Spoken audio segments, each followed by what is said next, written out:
People might be wondering why I've got a blowtorch in my hand. I love it. So want to do this, make this special. I'll talk about it a little bit afterwards. All right. But first of all, let's get the smoke going. Yeah. Our first dangerous podcast of the... I don't want to burn down your house. I know. Yeah, there's no smoke detector in here, so we're good. Whoa, look at that. Look at that. First time. Ooh, it's reacting so nicely there. Let's see. There we Look go. at- oh my Look God. at that. And, you know, Ooh, did you put a cherry in this? it's already in. Oh, man. Everything had to be done beforehand for production value. Okay. Let's see But if look we- at the way that... Look at the way that smoke just sets in there. Sometimes... What kind of wood This are is we dealing oak. with? Usually I do cherry, Okay. actually.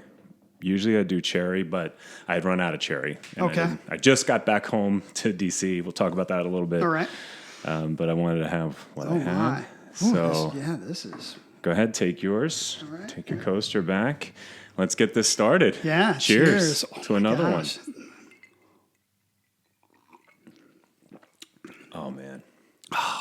Isn't that right? Wow. With the peaty scotch. Oh, man, that's really special. Oh, good. So, Yes. as thank we you. start every episode, What is this, though? so that's oh, what we're going to go to. Okay. Yeah. So we have to get better at talking about the cocktail. We're just so Yes. interested in drinking that we have to take the time to just get it out there. So, this is a Smokey old fashioned. Okay. And believe it or not, as most people associate old fashions is with the U.S. and traditionally American Right. kind of spirit. Right. Normally with your bourbon, right? Bitters, That's what I'm familiar with. maraschino cherries. Although, side story, another time I'll tell you about it. I had a black old fashioned the other day made with an Italian liqueur. Special. Look, I Go think ahead. we can just cut the Yeah. rest of the, the agenda out for today. But this one, we were in Berlin, a couple people from the office and one of our clients, and we go to this little bar. Like, we weren't expecting anything. Right. And this bartender was just Italian bartender in Berlin making an American cocktail. Yeah, of course. And it was spectacular. So he was starting to play with Right. things. And, you have your traditional way of doing it. And there's, everybody does it differently. Do you muddle the ice cubes? Do you use some simple syrup? There's going to be, Okay. you know, Muddle ice tens. cubes? Did you really I'm mean to sorry. see that? Sugar Say that? cubes. Sugar cubes. I'm still coming I off think my that's trip. called crushed when you muddle ice cubes. Tomato. But he started messing around, and on this one, it's a very peaty Scotch, actually. So Ardbeg. We have orange bitters. Mm-hmm. We have brown sugar simple syrup, maraschino cherries, and then obviously the ice and the smoke. And real maraschino cherries, Yes, not those you bought fluorescent. the good ones. Yes. So yeah, I'm happy that you like it. I'm happy that I didn't burn your house down, which was a worry. You didn't burn it down, but it sure as hell smells like you did. Doesn't it smell great though? Cheers Yeah, again. cheers, This is man. wonderful. Yeah. I'm going to have to pace myself. Yeah, I mean, we haven't eaten lunch. Normally, for those that don't realize, I come here, you're good enough to provide lunch. We have something, but Yep. today I was running a little late, so we're going Yeah. right into it. So Right into it. for drink sure. on an almost empty stomach. Lord knows where this is We going to got go, it. We especially got with this guest that we have, which we'll introduce. Yeah, in a little yeah. bit, And if our guest is joining us from Europe, so 6 hours ahead. So, this is like after dinner, evening time on a Friday. It's going to be interesting. and we've been at his house Yes. on a Friday afternoon, and so if it's getting to be 7:30, Yeah, there's a good chance he's been pre-gaming on this 100%. for a while. So this is all going to be Awesome. balanced out. Before I bring him out, I do want to say I referenced I just got back last night, and I have to give a shout out to the North Capitol Forum where I was, the U.S. Mexico Foundation that put that on, and the Meridian Center that sponsored delegation. I had a blast, and I hate going to these conference things and I Yeah. can't pay attention, but it was pretty kick-ass. They had a lot of good speakers. Mexico's doing some awesome stuff. And I have to say, the North Capitol Forum, without going too much into it, is all about kind of establishing this North American way, like really acting as a bloc, U.S., Mexico, Canada. Right. Going into next year with the USMCA review, probably renegotiation, there was a lot of, heated topics. But overall, despite everything that's kind of in the press and going around, it was a really positive atmosphere. And Mexico City is just awesome. I mean, I Nice. feel home there Nice. all the time. It's getting better. President Scheinbaum is doing some great stuff. There's a good feeling of security in the country. A lot of hope once a lot of the uncertainty behind the tariffs and what ultimately becomes USMCA. I think the opportunity for additional investment in the country is going to be even greater. And they used a phrase, I wanted to say it today, that really struck me. And I'm slower than most. We know this. Right. They, instead of calling themselves a trading block, they kept referring to themselves as a production block. Right, thinking Okay. about it, like when you're making a car, you're getting parts from different places, and we sometimes think of it as like, you're trading the parts, and then this goes back to this factory, and this goes. But instead of thinking about U.S., Mexico, Canada is just a bunch of different locations making one product to compete with the rest of the world, that's a pretty strong statement. So, Yeah. so hopefully that positivity will continue, and Awesome. it'll be something to see for You the got future. to see some professional wrestling. I did. That's I did. crazy. The Lucha Yeah. Libre, we went. Oh man, that was my first time. I've been to Mexico City so many times in my life, and I had never done this before. Yeah. Oh my god, That must have been a blast. it was kick ass. I sent the video to my son, and Nico was just like, we have to go tomorrow. We've got to like, go. Like Yeah. this is it. Yeah, This guys is, in masks jumping off of ropes. I mean, gotta it do was, I was in a delegation. I won't name names because I'll forget people, but we really had a blast. Really great people that were with us, and we're all like grown ass adults. And I mean, the excitement that we had going into this, stopping at the stands outside, everybody bought a mask for their kids, and it was just pure fun. That's awesome. And then that was the latest night because that ended around 9:30, and then there was a strong contingent that made it till 3:30 in the morning. I'm sure. And Yeah. it was next day, got up at 5 for to get ready for some calls that I had to do back here. But anyway, I survived. Yeah. Speaking of late nights, our guests coming up, we've had Yes. a lot of late nights with. Too many. I think people will realize it when he gets there, but let's get on the other side of an edit or a break or however you're going to do it, and we'll bring him in and we'll announce him then. Sounds good. All right. We're back, or we're still here. I don't know how you're going to edit it. I don't either. I honestly Maybe don't I understand. won't because this is just kind of fun to watch us. Honestly, dude, stumble. I have zero idea how you do this, and so, but we're back. I'm going to say that with a very special guest. Last week we tested the concept of doing this with somebody, and we wanted to keep it in the family, do it live. So Laura came. I think that went well. Extension of the family to somebody who feels like a brother, for sure. But now we can test if it's done virtually. But want to welcome Gordon Wright, everybody, who's part of the CT family and honestly feels like I know our families. You guys have known each other maybe longer. Oh, absolutely. Dear friend. Yeah, so welcome to the show, Gordon. And welcome. also, as we were just talking about, I don't know awkwardly where to put my eyes or what to do with my hands. So Don't worry about it. Just keep talking into figure the it out, mic. but- Yeah, we can look at Gordon. Who cares? It's Gordon, it's awesome to have you here. First of all, most important thing, what are you drinking? Because we couldn't make one of our smoky old fashions with you. Well, tonight I am drinking a rather large gin and tonic. fine. Ooh, Wow. Look lemon. at that. Okay. That's it. Very nice. Well, cheers to you. Cheers, mate. We'll do this. Yeah. We were joking, Gordon, that it's 7:30 your time as you're over there in Brussels, and you probably got a head start. We're on an empty stomach here at 1:30, so we'll see how this goes. But just to start off, why don't you give a little bit about yourself, your origin story, and kind of how we, the three of us, ended up here. Well, I think, as you know, and as you will say, Andrew, sort of CTS is the halfway house and retirement home for ex-customs officials. I confess that I am one of them. I started my career with UK Customs in 1987. They're now called Border Force. Oh, I was still in high school. Yeah, were you still in high school? I don't think so. Maybe in your head. I was in middle school. Anyway, I had a great career with them. Started at the bottom, worked my way up, ended up as a senior policy advisor and a port director at one stage. I did quite a lot of international secondments, South Africa, the European Union. When I was with the European Commission, I did a lot of work with the airline industry, particularly after 9/11 and the Yemen in cartridge explosive event, to look at new legislation.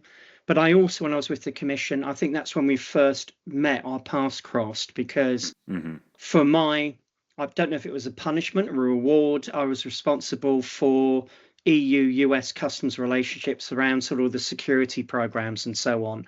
And I think that is the time I think we met, with you, Andrew, as Chief of Staff, and probably you, Shawn, when you were acting director for CTPAT. Right. We do have a theory, not to interrupt you, Gordon. We do have a theory, though, that Gordon and I, neither of us remember, but Gordon was in charge of Southampton when I was in the CSI program.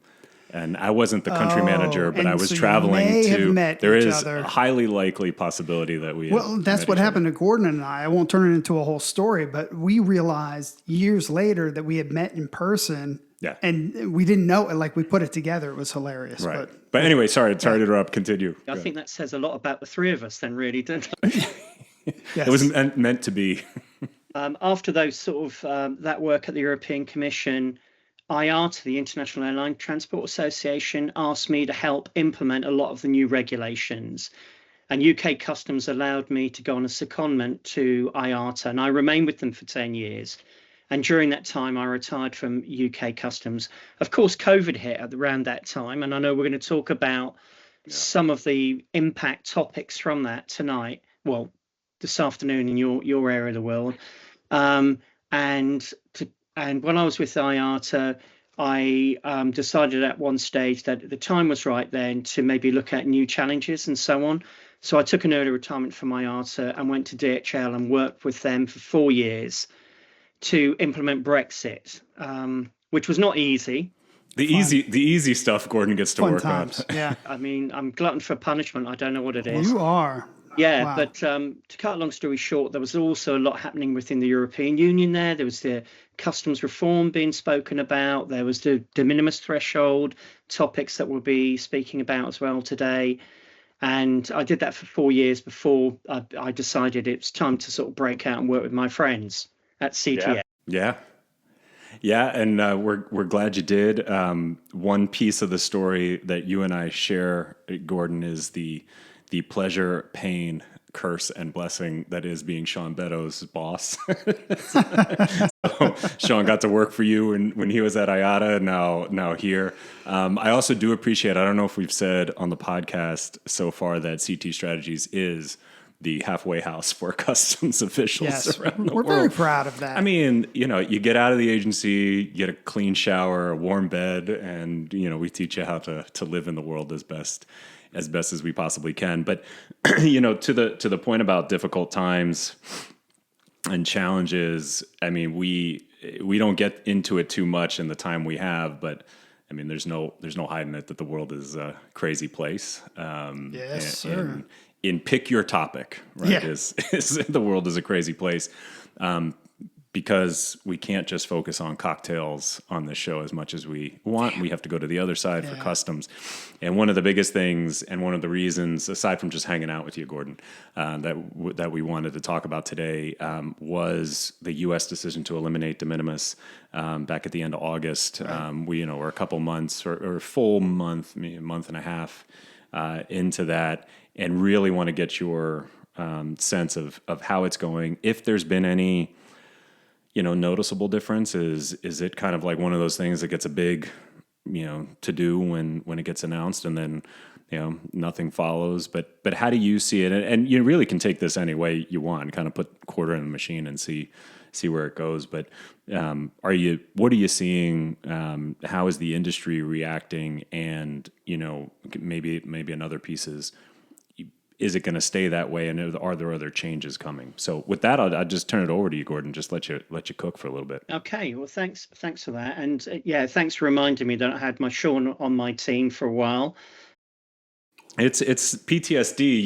You eliminate that from your mind sometimes. I tried to get that out of my mind. I should have been paid extra for that. Really, it was hazard pay. I'm proud. Certain allowances within customs. I should have had one for Shawn, of course. Well, I mean, it's a serious topic, basically. But to be fair, and I think it's important that we do that, the whole elimination of the de minimis concept is not just purely American. The European Union, you're looking at it as well. In my area of the world, they've already removed it for VAT. I think you could call it GST in the States. I think so. But I really don't know, actually. Shawn doesn't call it, but either way, I call it nothing. They call it value-added tax. Yeah. So on products. Right. Now, in the European Union, they removed it for VAT on the basis that overseas companies were getting an unfair advantage for their shipments underneath the de minimis threshold of 150 euros. Right. And if I'm being frank, I think there's some value to that argument, because basically domestic EU companies were having to pay this value-added tax, while those who were shipping in under the de minimis limit were not having to pay the value-added tax. So you could, I think that's a valid consideration to have. And that's why it was one of the main drivers for the European Union to remove that. But it's also true that the European Union are also looking at removing the de minimis threshold for customs duty. Now, of course, domestic European Union companies don't pay customs duties because it's an international tax, if you like. It's not a domestic tax. Right. So it gives the advantage, if you like, to the domestic established companies. And I think that's exactly the reason why it's happening in the US with the America First policies and so on and so forth. My own personal view is that I've got a couple of views on it. The first thing is the reason why it was established in the first place was to help SMEs thrive and allow them to access international markets, because most of the SMEs were shipping consignments below the thresholds, and it made them more competitive, and it allowed the companies to grow, particularly in least developing countries. But I think we've moved from that more sort of international scope to more sort of protectionism over the last few years. So that's the first point I wanted to make. And the second point I wanted to make is the de minimis thresholds are recognised as a help for businesses in many international conventions, standards, and so on that the US, the European Union, China, India have all signed up to. Whether we're talking about the revised Kyoto Convention, the Trade Facilitation Agreement, the General Agreement on Tariff and Trade, they all enshrine that threshold because they think it can really generate small and medium enterprises to actually grow their businesses and raise people out of poverty, create jobs, and so on. The impact being felt, particularly in Europe, and when I say Europe, I include the UK with that, there's about 52 countries in Europe, is when they're looking towards the US is surprise. I think every day is a different day, and there's new announcements made every day. And I think they're very much were initially off guard. They weren't expecting some of the changes to come about, like the removal of the threshold. There'd been some talk about it, but it came around really quickly. In terms of the impact, there wasn't due consideration given when it came to remove those thresholds and how they were going to collect the tax below I think it was $800, if I remember correctly, in the US. That's correct. Yep. They started to shift the requirement to collect the tax onto parties that weren't making declarations in the first place, like a lot of the airlines, with the exception maybe of the express carriers. And so on certain business models within the airline industry, it's had quite a detrimental impact because they've got no knowledge, they've got no experience of it. In their world, in those business models that are not express, the declarations are normally made by customs agents, brokers, I think you call them in the States, or freight forwarders. They're not actually made by, national airlines and so on, like British Airways and so on, Air France, KLM. So that's been the impact. It's been chaotic, I would say. Do you, Gordon, just to that point, do you get the sense, because chaos, we're sitting here in the suburbs of Washington, D.C., chaos seems to be The new norm. the intended tool of the administration.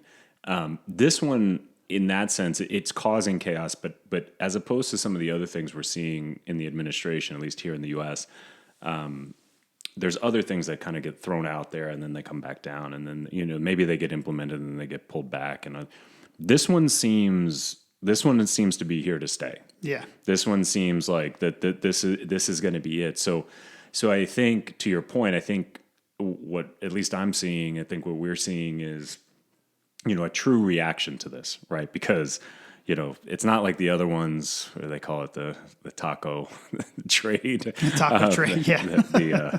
For those that haven't heard, the Trump always chickens out trade, making no judgment.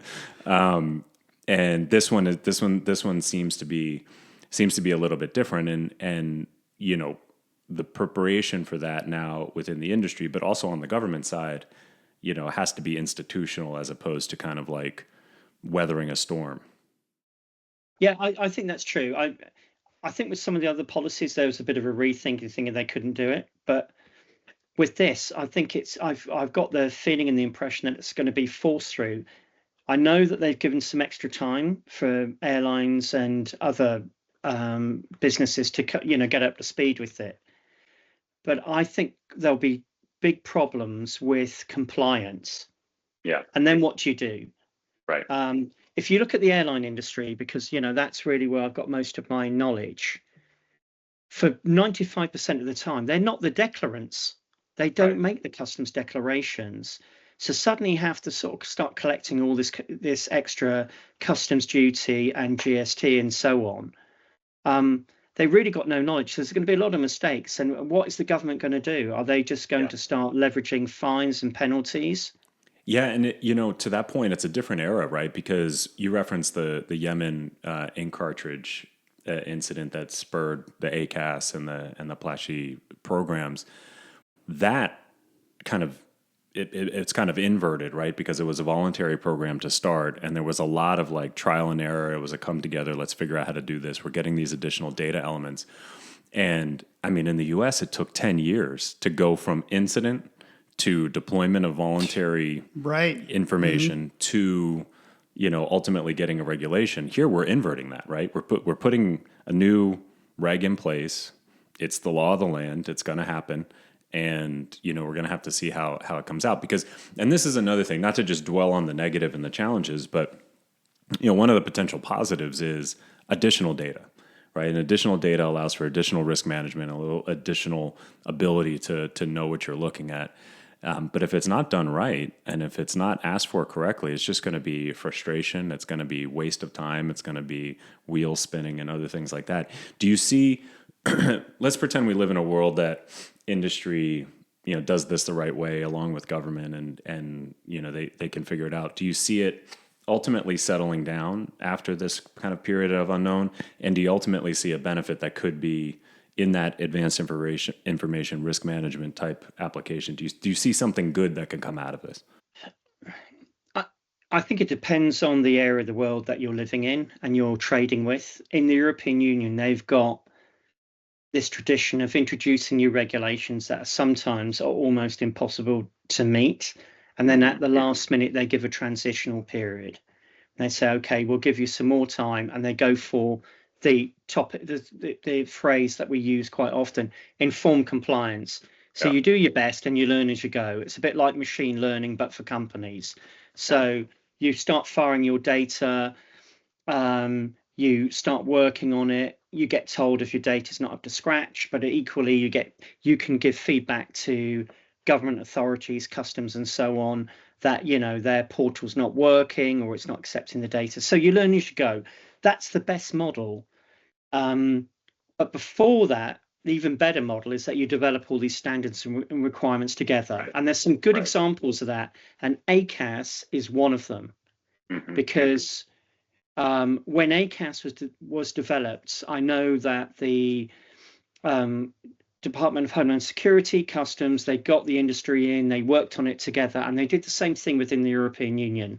So they actually came up with a system that had data requirements that the industry possessed, and they could provided real value for customs to do their duty, and other government agencies as well. That's the best approach. Yeah. In terms of where we end up, as this turns out, I think it's difficult to tell in the US. I think you'll be in a better position to do that. I think within the European Union, if it falls over, they'll look at ways of, right, we need some more transitional time, we'll work together. Yeah. In the US, I don't know how it's going to work really, whether it will just be forced through and they'll start leveraging penalties. But I think that could backfire really, because compliance is much better than just leveraging penalties. Yeah, and I think that's exactly how it'll happen. I hazard to guess how anything goes in this just world. When you think you might have it figured out, nope, got nothing. But I do think it's silly to say, and it's kind of a cop out, but it is what it is, and like we talked about, it's here, and they're going to have to figure out a way to do it. I do think there's more of a bright line that's drawn, to your point, Gordon, that how much informed compliance are they going to allow in this, and time will tell. We'll have to see. I have one more quick curveball question on de minimis. You didn't think I had curveball questions? Yeah. I'm just surprised Gordon at least appears sober. I thought for sure we were going to get a very different version of Gordon on a Friday night. So I'm impressed. To that point, I got a comment on how professional, how sophisticated he looks. I mean, yeah, he doesn't realize how informal we are here. But I know. I thought he was going to wear a black T-shirt, but no black T-shirt for Gordon. No black T-shirt for me either, because I wasn't falling for it 2 weeks in a row. That's true. But Gordon, I do want to ask you. We'll just make fun of you here alone, and then ask you to respond to a serious question. The international mail piece of this, and I think. When you look at this, at least when you're talking about getting additional data elements, trying to find a positive and how this goes, and then you have international mail sitting out there, with different requirements, and a an undoubted vulnerability. Do you see that maybe even in the EU or just globally? Do you see this as a road leading to some potentially getting the mail into this regime, or is this still going to be two separate ways of doing business? Well, first, I'd like to comment on what you said at the beginning. Yes. Well, I do sound more professional because I'm, British. Yeah. A jacket and a shirt rather than a black T-shirt. So there you have it. On your second question, which is a serious question, the answer, in my view, is yes. Yeah. Because the postal operators have been hiding behind the UPU convention for years, and it's been an ongoing battle with previous American administration when Biden was in charge, and also the European Union, and getting them to comply, particularly around safety and security requirements, ACAS, precise, packed, whatever you want to call it, the preloading requirements, because the data requirements from the mail services is so minimal, it really does not add much value. And so I think it's right by governments to actually put pressure on them to say, look, hold on now, you're competing with people like the express carriers that could provide these data sets, right, 25, 30 data elements, and yet you're providing 5.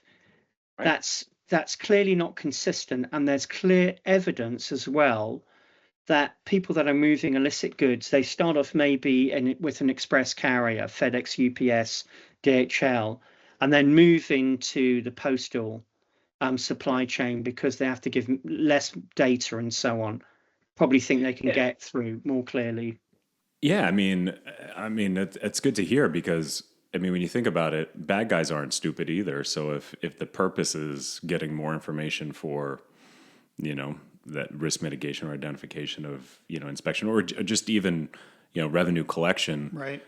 The obvious move is going to be to where it's not required. And so, hopefully that'll become, the other thing that happens, and you kind of touched on it, Gordon, is the punishment that good players get in this world is really interesting, right? Because, and we see it all the time, and this is a good segue to our final topic with you, Gordon, is, when you're these these players in the supply chain, these participants in government interaction, AEO participants, CTPAT participants, and then, take it to a higher level where, you have the innovators in ACAS, from the air carriers to the express.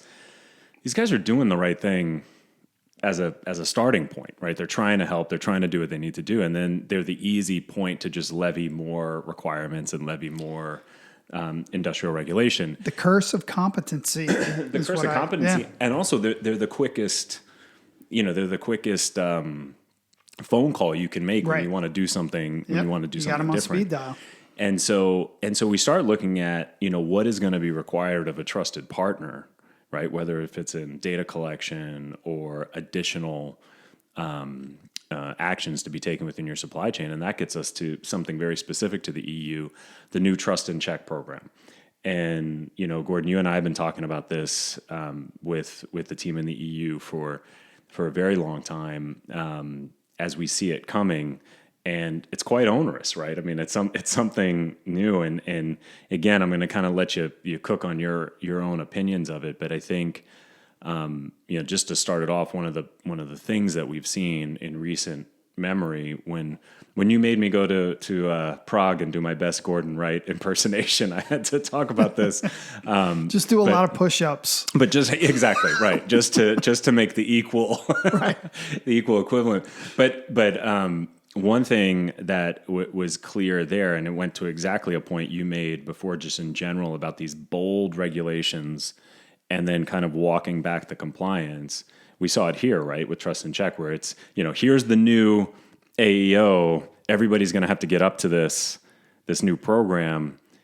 And now they're walking that back a little bit from an implementation perspective. So maybe you could talk a little bit about that and kind of what you see for the future of that and benefits and challenges associated with it. Just to come back to what you were saying about the curse of competence and everything. Of course, that's something you and I, Andrew, face on a daily basis. Right. There's different levels of curses here in this in the trio. I'm the lowest on the competence. Others are not impacted in the room, but yeah, I mean, when you went to Prague, I hope you wore a fat suit so you could impress, do your right Gordon impression. I did.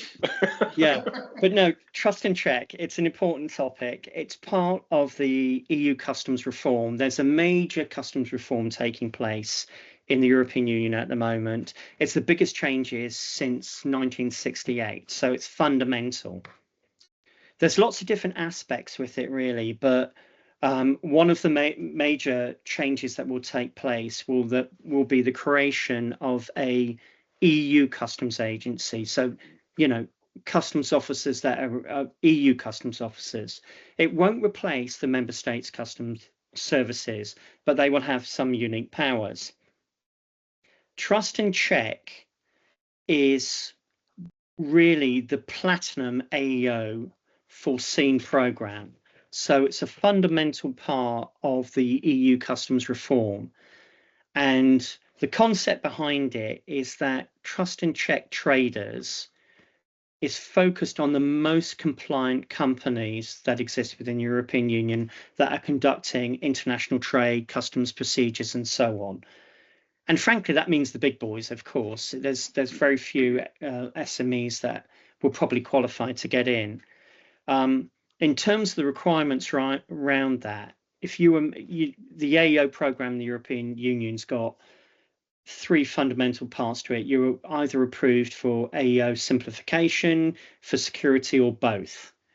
What this does is put an extra one on it, if you like, an extra status on top of that. And an AEO Trust and Check, the way it's being viewed at the moment, the most important benefit that they will get is the removal of transactional customs. And what I mean by that is they won't have to do customs declarations. All they'll have to do is submit data to the new EU data hub that's being run by these new customs officials, EU customs officials, and they'll be monitoring that. And on a monthly basis, these premier companies will send in a return on Excel sheet or whatever there is to say this is what we've brought into the European Union, and this is what we think we should be paying customs duties and taxes. So that is one big benefit they will get from that. So they won't be having to pay agents and other people to make declarations on their behalf. Can I pause you on that point, because I think it's a good kind of point to dive into. Whenever we're talking, and the three of us, you guys actually more than me, talk AEO, CTPAT a lot more, and for the past 20 years since the inceptions of the programs, the inclusion of SMEs, small medium-sized enterprise, micro, small medium-sized enterprises, has been a major concern. And when just to that point, Gordon, that is something that is clearly a benefit of efficiency and could reduce costs for SMEs. Yeah. Do you see a road for SMEs and ability to get into that program and take advantage of something like that? Is there going to be a way to do that in a cost efficient way that creates a trust at the EU level for them to take advantage of? Because that would be a pretty big effect on their operations from a small and medium-sized business. Yeah, and just before he goes, that the U.S. has a unique situation with the northern southern border and the auto industry, and it just by default attracts small businesses, right? They're just part of that supply chain. Into that supply chain. We have never had a problem in the U.S. of getting that many small, medium-sized enterprises into the CTPAT program, but around the world and in certain regions and in most areas, it's very difficult. So with that, Gordon, sorry to interrupt. It's a really good point. In the existing legislation, there are really special provisions for small and medium enterprises already. So the criteria that don't make common sense do not need to be applied in the existing program today. And I always like the example you gave, Shawn, where you went to see a small and medium enterprise in the States, which was basically a man and his wife. He was a truck driver. That's a good one. I love that. I just did it yesterday on our webinar. Yeah, it's a great one. So clearly they don't need to wear name badges and they don't need to have sign-in, sign-out lists and things like that. And the same legislation exists in the European Union. How that applies to trust and check, we haven't got the details yet. But they, speaking to the officials there, and that we work with them very closely in the work that we do in the Balkans region, they're very aware that they need to have an open door to compliant SMEs. And the ones that I think we'll get in first are the real specialists, the ones that are doing medical devices, some certain pharmaceuticals and so on. But I know it's on their mind that they have got to think that this program's has to be inclusive and not exclusive. The devil's in the detail yet, guys, and it's not out yet, but it will come probably in the next month or two, because the idea with all this customs reform is that everything is done by the end of the year in terms of the legislation. It might be worth just mentioning another couple of benefits with it. If you do get approved. Well, obviously, the first one I mentioned was there's no more transactional customs. But the other thing is there's a thing called centralized clearance. So, companies do not have to declare their stuff at the border. They can declare it in the country that they're operating in, the EU country that they're operating in. So if you're a French company and you're importing through Germany, for example, you can make everything, provide all your data in France and what have you.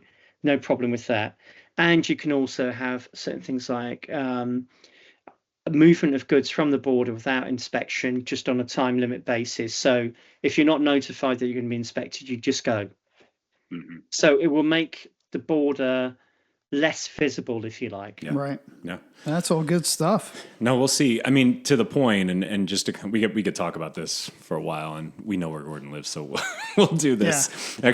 Next time we're in Brussels, we'll do it from his house, and we'll do a remote location. Podcast. Oh, yeah. That would be interesting. Yeah. But I think it's a good place to start wrapping it up. To Gordon's point, it's a pretty massive undertaking, the customs reform that's going on. I mean, any one of these individual initiatives is, a behemoth in and of itself. So whether it's the custom service, the trust and check program, the data hub, and some of the other adjustments that are being made.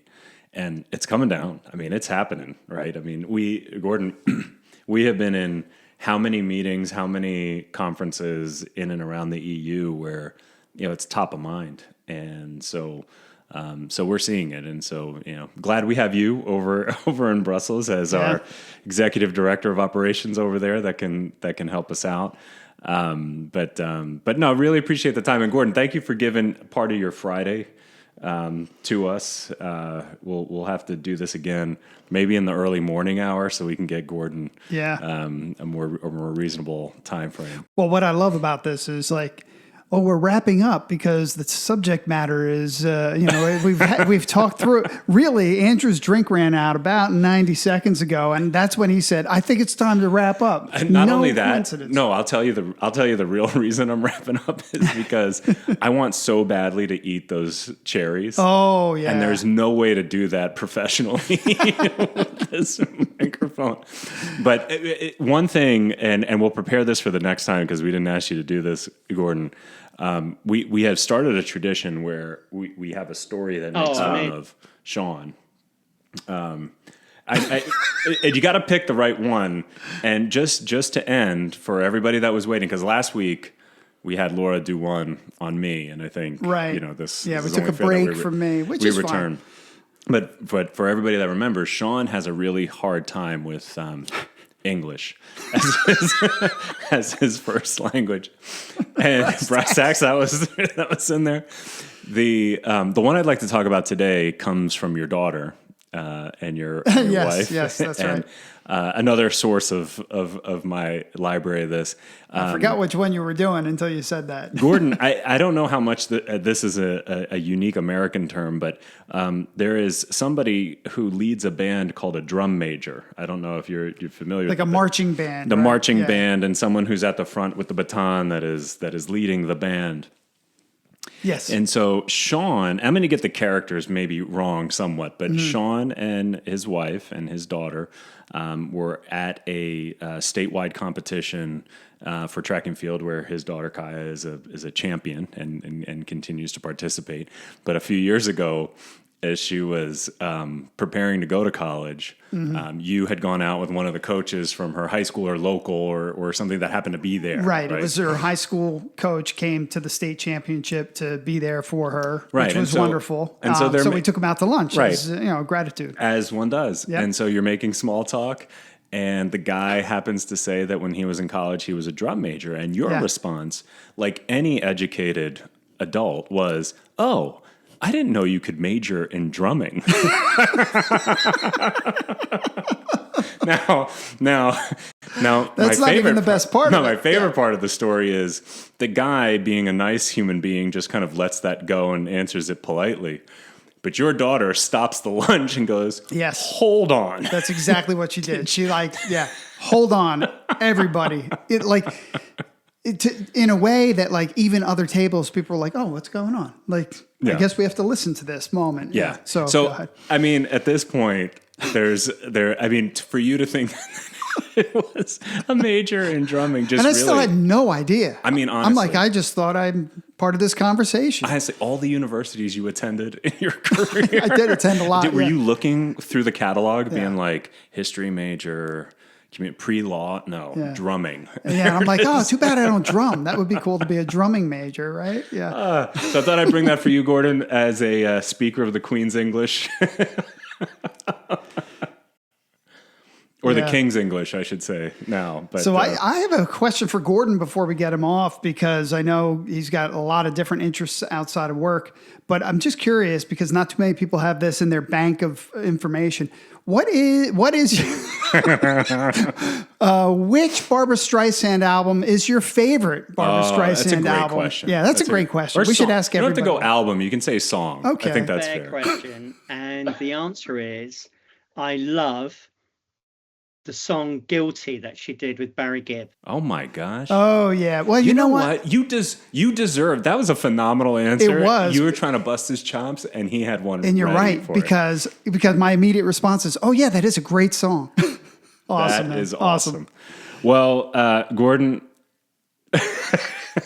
if we had intro or outro music, 100% should be that song. Oh yeah, well I can make. We do have intro and outro music. We can. You don't pay attention? I mean, yeah, I could that's be honest, a big deal. I have not rewatched one of these things. We have great intro and outro music. I'm very proud of it. No, I know. But, well, I'm saying if it's a song that we can do. Gordon, thank you, my friend, as always, for helping out. Newly or almost newly grandfather Gordon, Papa G. No, he is newly. Yeah. Yep. And so, congratulations on that. Thank you so much for hanging out with us. And cheers, guys. Cheers. Always a pleasure. Cheers. Cheers. Cheers.